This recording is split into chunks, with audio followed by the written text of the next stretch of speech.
உங்களுடைய இந்த பொன்னான நேரத்துக்காக நன்றி. நம்ம இன்னைக்கு பார்க்க போகிறது ஒரு சூப்பரான வெரைட்டி ரைஸ் ரெசிபி தான் பார்க்க போகிறோம்.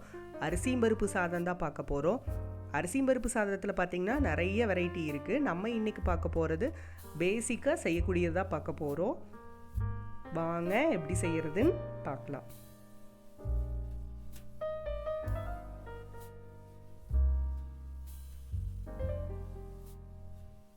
ஃபஸ்ட்டு ஒரு குக்கரில் 3லேருந்து 4 ஸ்பூன் வரைக்கும் எண்ணெயை சூடு பண்ணிக்கலாம். எண்ணெய் சூடானதும் கடுகு சேர்த்துக்கலாம்.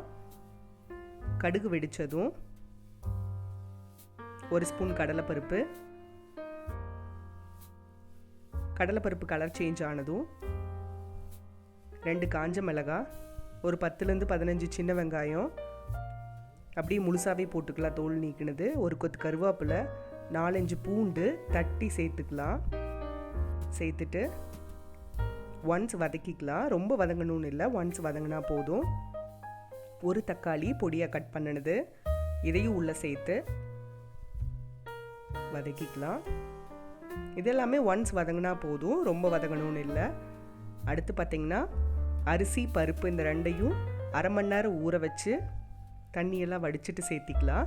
நான் 2 கப் அரிசிக்கு 1/2 கப் பருப்பு சேர்த்துருக்கேன், துவரம் பருப்பு. நீங்கள் பருப்போட அளவை இன்னும் கொஞ்சம் ஜாஸ்தி பண்ணுறதுனாலும் பண்ணலாம், குறைக்கிறதுனாலும் குறைச்சிக்கலாம். இதுக்கு பார்த்திங்கன்னா தண்ணி 7 கப் தண்ணி விட்டுக்கலாம். நம்ம எந்த கப்பால் மெஷர் பண்ணுறோமோ அதே கப்பால் தண்ணி விட்டுக்கலாம். காரத்துக்கு தகுந்த மாதிரி மிளகாத்தூள் ஆட் பண்ணிக்கலாம். 1/2 ஸ்பூன் மஞ்சத்தூள், தேவையான அளவு உப்பு சேர்த்துட்டு ஒன்ஸ் கலந்துட்டு 1/4 மூடி தேங்காய் துருவல் சேர்த்துக்கலாம். தேங்காய் துருவல் பார்த்திங்கன்னா கொதி வந்ததும் சேர்த்துட்டு ஒன்ஸ் கலந்து விட்டுட்டு குக்கர் மூடி போட்டு 3 விசில் விட்டு இறக்கி ஓப்பன் பண்ணி பார்க்கலாம்.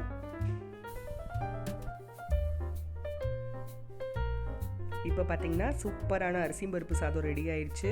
இது பார்த்திங்கன்னா சிம்பிளான இன்க்ரீடியன்ஸில் குயிக்காக செஞ்சிடலாம், ஆனால் டேஸ்ட் சூப்பராக இருக்கும். ஒன்ஸ் நல்லா கலந்து விட்டுக்கலாம். இந்த சாதத்தை அப்படியே வேணாலும் சாப்பிட்லாம், கூட தேங்காய் சட்னி வச்சு சாப்பிடும்போது இன்னும் சூப்பராக இருக்கும். நீங்களும் வீட்டில் ட்ரை பண்ணி பாருங்கள். அறுசுவைகளும் சங்கமிக்கட்டும் அனைவரது இல்லங்களிலும்.